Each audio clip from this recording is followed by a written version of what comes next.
Good afternoon to all of you, and welcome to the Philippines for those belonging to the delegation of President Hollande. I am grateful to President Hollande for the opportunity of addressing this forum, and he had a very good statement at the Makati Business Club where we came from today, where he mentioned about the alliance between the Philippines and of France and nations all over the world so that we can all beat climate change and its impacts. This assembly bears a mark of distinction. 43 years ago on this day, then UN Secretary General U Thant signed the Earth Day Proclamation. Margaret Mead, one of the co-signatories of the original proclamation, succinctly described its importance when she said, Earth Day was used as one of humanity's great discoveries, the discovery of anniversaries by which, throughout time, human beings are reminded of the need for continuing care which is vital to Earth's safety. Today, we are not just reminded, we are compelled to take action, urgent action. I've been asked to speak on the consequences of inaction against climate change, which is so complex and overreaching in its impacts that we should now begin calling it instead the climate crisis. We are not here today to discuss the theoretical merits of doing something versus doing nothing. The signs are all around us. The numbers speak for themselves. It is no longer an issue of taking action, but rather how much action we need to take.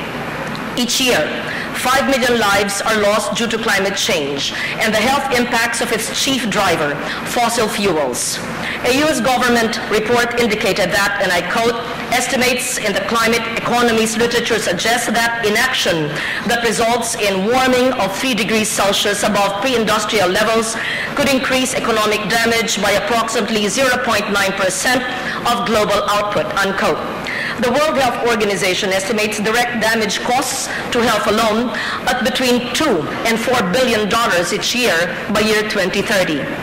We have been warned, and we continue to be warned, but perhaps we are not just listening enough. As early as the late 1800s, science has been trying to give us dire warnings that industrial coal burning enhances the greenhouse gas effect.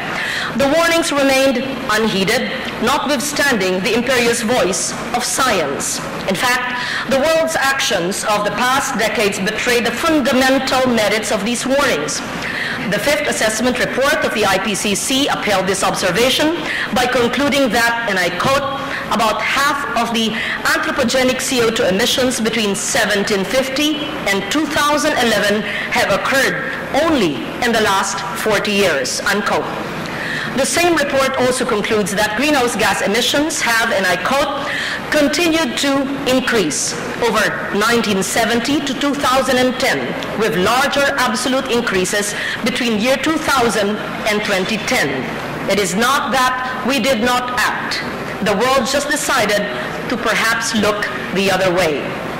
Between 1880 and 2012, average global temperatures increased by 0.85 degrees Celsius, with larger absolute increases in greenhouse gas emissions between year 2000 and 2010. One can only imagine how much we have really pushed our world into the brink of irreversible decline and destruction.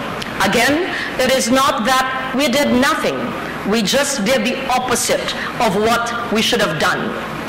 The consequences are telling. The world will continue to get warmer, and with this comes lasting changes in our climate system.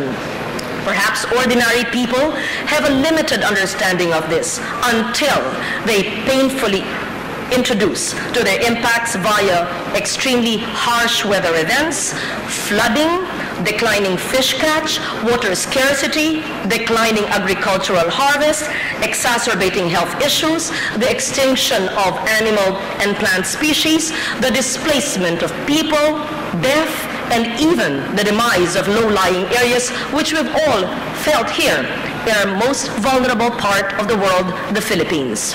The Philippines, as you know, is at the top of the list of the Global Climate Risk Index of 2015, the latest list of countries most affected by weather-related disasters, storms, floods, heat waves, tsunamis, storm surge. the top 10 countries are all developing countries, underscoring the fact that the vast majority of these impacts are felt in developing countries because we are the least prepared to deal with the climate crisis. Our country has been the recipient of technical assistance, aid from developed countries to help us with our adaptation to what we now call the new normal. We are grateful for this. However, we cannot submit to the notion that our survival will be defined by the charity of others. I do not mean to undermine the nobility of the giver. But what is the meaning of this contribution if the universal of future generations, including our own, is threatened? As I speak, the debate continues on whether to act now or to delay implementing mitigation policies until a future date.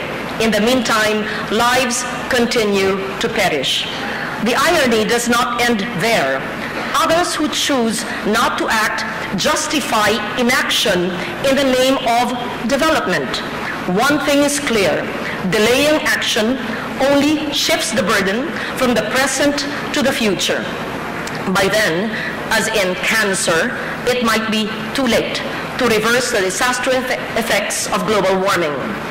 As a developing nation that contributes a mere 0.03% of the world's greenhouse gas emissions, we have done our share in the world's mitigation efforts, and we ask, why have the others not? We implore, therefore, the world's largest economies to deliver their concrete commitments on greenhouse gas emission reductions, as President Hollande has clearly declared in the Makati Business Forum just now. This is not the time for restraint or for wagging the finger of indictment. This is the moment for collective, urgent action.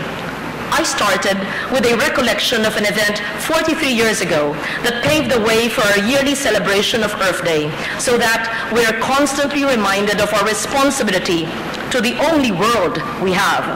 Let us now be reminded of our responsibility to ensure that the future generations will have the benefits of a balanced and healthful ecology. Intergenerational responsibility needs to move from being an idea to a plan of concrete and urgent action. If we start today, if we start in this forum now, there is no promise that we will be lucky enough to see the undoing of the damage within our lifetime, but at least we leave our world with a gift of hope for a better, kinder future. Thank you.